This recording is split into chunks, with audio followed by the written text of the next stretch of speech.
MN Drama presents Handumanan sa Kaawit. Ano pa daw sayang kaagi ka doon? Mo kining usa ka lalaki nga nagpuyo sa Mandawi, City, Cebu. Agato matatampo, nagdasingan nga Matthew.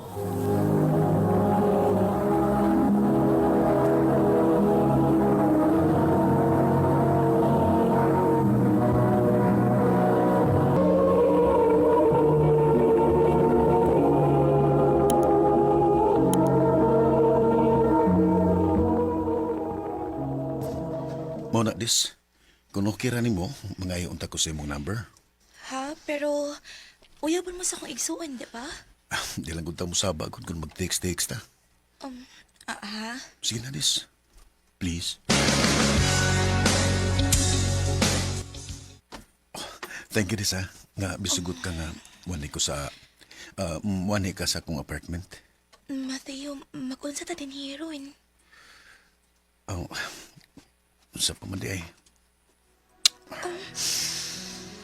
Matthew, si Janeth. Wala kong saba niya. Ugay sa sigunaw na. Maglipay ta karon kay ato ang tanang oras karong gabi na. Matthew. Tessa. Matthew. Naunsa naman taong kabayo eh. Kung si Lisa man day ang imong gusto, anong si Janet man ang imong giyuyab? Ang isuom sila. Unya, mas una maming suo di Janet. Gihimo na akong gateway si Janet aron magkasuo mi ni Desa. Di ba magduha naman mo katuig ni Janet? Ato ba, magduha na sa day katuig nga imo siyang binuangan? Margana gid bay. Bay. Dangan na eh. Ibaw ka kung kinsa mo'y mas labaw nga masakitan sa imong gibuhat? Si Janet. Bay.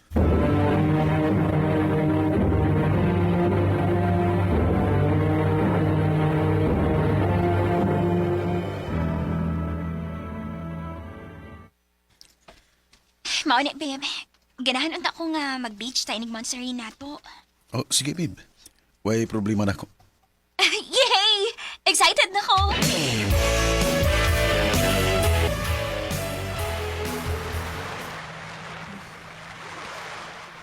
Babe, i-check sana ako mga food sa lang cafe, ha? Una na lang ka sa tong room. Oh, sige babe. Para mapahimutan sa nakuning daan kay nga itong mga butang. Sige, babe.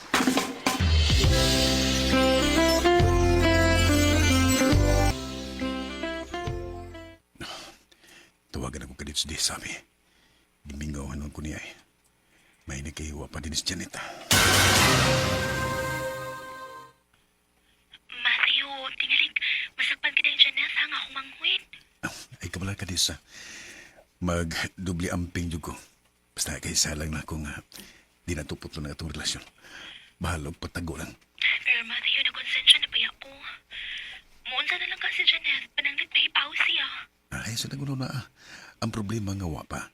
Ang importante, kita. Matthew. Matthew, naan ka diha? Oh, sige, bye na. Kinanas Janet.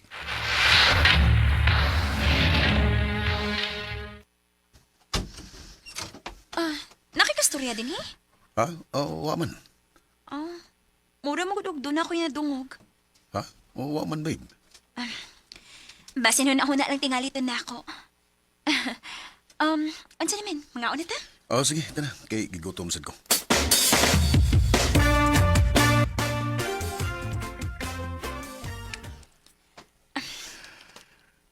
Babe. Ready na ko. Sounds Para ani. Janet.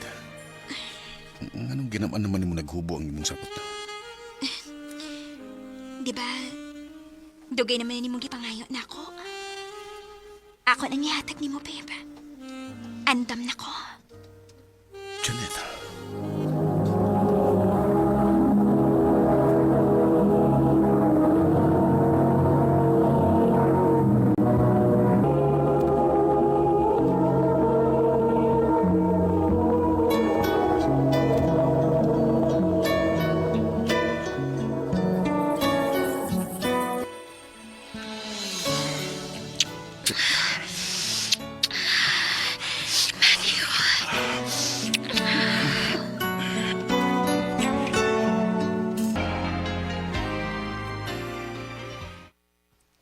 Konsensya ka?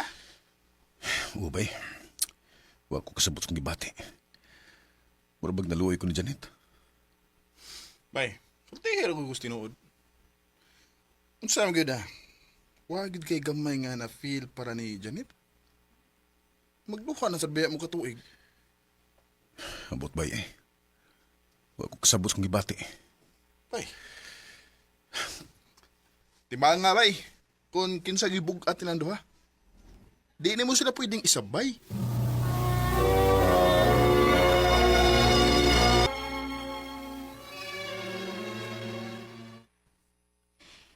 Dugay na ko na hibaw-bahin ninyo sa akong magawang. Naghuwat lang ko nga matugan ka na ko sa tinuod. Janet, babe. Kung unsa may desisyon mo, andam ko mudawat. Pero kung ako imong pilion, andam ti kang pasayloon. Sa... Bisag kay baw kang gibinuangan lang tika. Unya sa imo pag yung igsuon. Ikaw na ang tanan alang nako, Matthew. Stepsister lang nako si Dasa. Og sukad lang nga niabot sila sa iyang mama sa bayna mo. Muna na sa kong nawagtangan o katungod. Isip legal nga anak sa kong papa. Wala na siya ipakin ako. Wala yung importante para ni papa. Si Desa lang og iyang mama. Janet.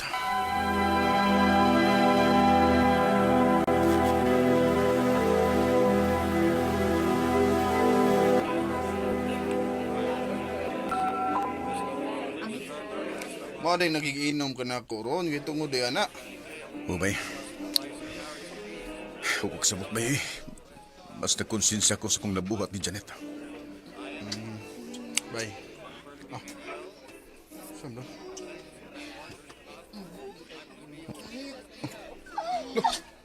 Iba si Chisa man na, bay? Siya kita. Ako ang tunang. Lisa, Oh, Matthew. unsa ni? Nagbinuang ka na ako. Ansa? Huy! Nakadugo kasi mong kaugalingon? Why kita, Matthew? Usa pa, ni patol ra ko nimo aron mas masakitan si Janeth. Unsa?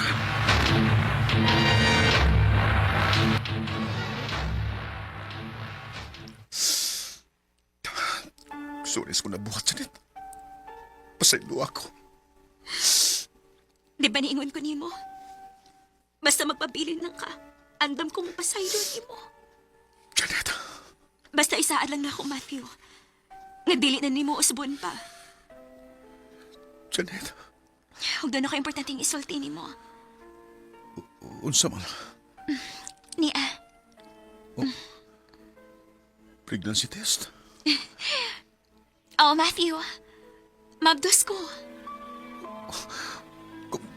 Kung mao na, mamahan ako. Oh Matthew, Yes! Yes! Sana ko, Janet. Ihatag na ko nimo ang nindot nga kinabuhi. Inguman sumaabot atong anak. Mamawi ko sa mga saang akong nahimo nimo. salamat babe.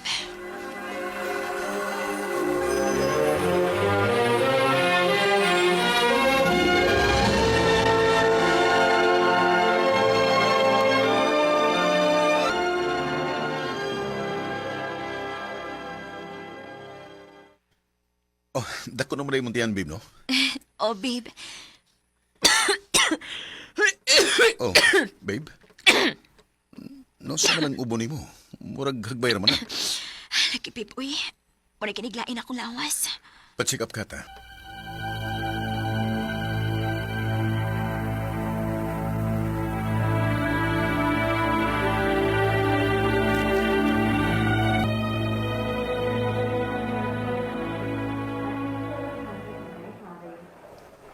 Adunay severe pneumonia ang imong asawa, sir. Unsa? O kinahanglan nato siyang i-emergency CS aron maluwas ang bata. Unsa? Pero, Dok, 7 months pa ang bata. Mao nang kinahanglan nato siyang i-emergency CS. O gato siyang inikaw inigawas niya.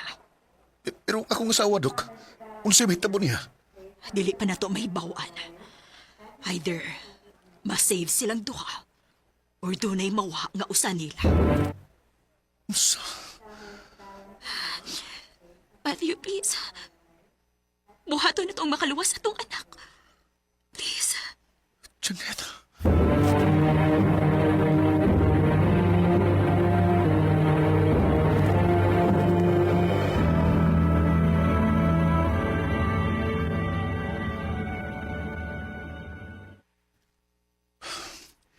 Pila naman ka oras nga agyupirahan si Janet. Lord, luwasan lang itong si Janet o ang among anak. Maluoy ka.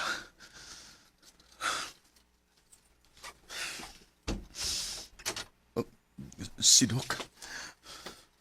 Sir, sorry. Gibuhat na mo ang tanan pero wa madasi mong misis. Unsa to ka? Safe ang inyong baby. Pero kinahanglan pa siyang i-monitor din og pila ka buwan tungod kay premature siya. Kinuho ko. Wala si Janet. Janet! Janet!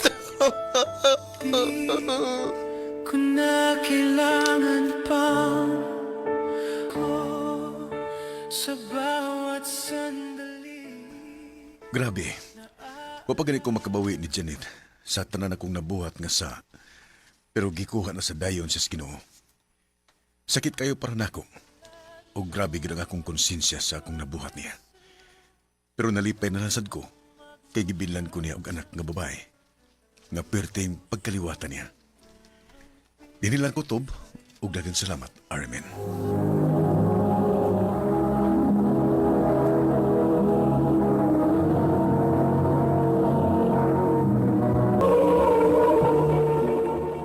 Mao ka mga higalan kaagi ni Matthew nga taga Mandawi City, Cebu. Uban sa awit ngayang ipangayo. Awit nga nagulahan sa aking panaginip. Sa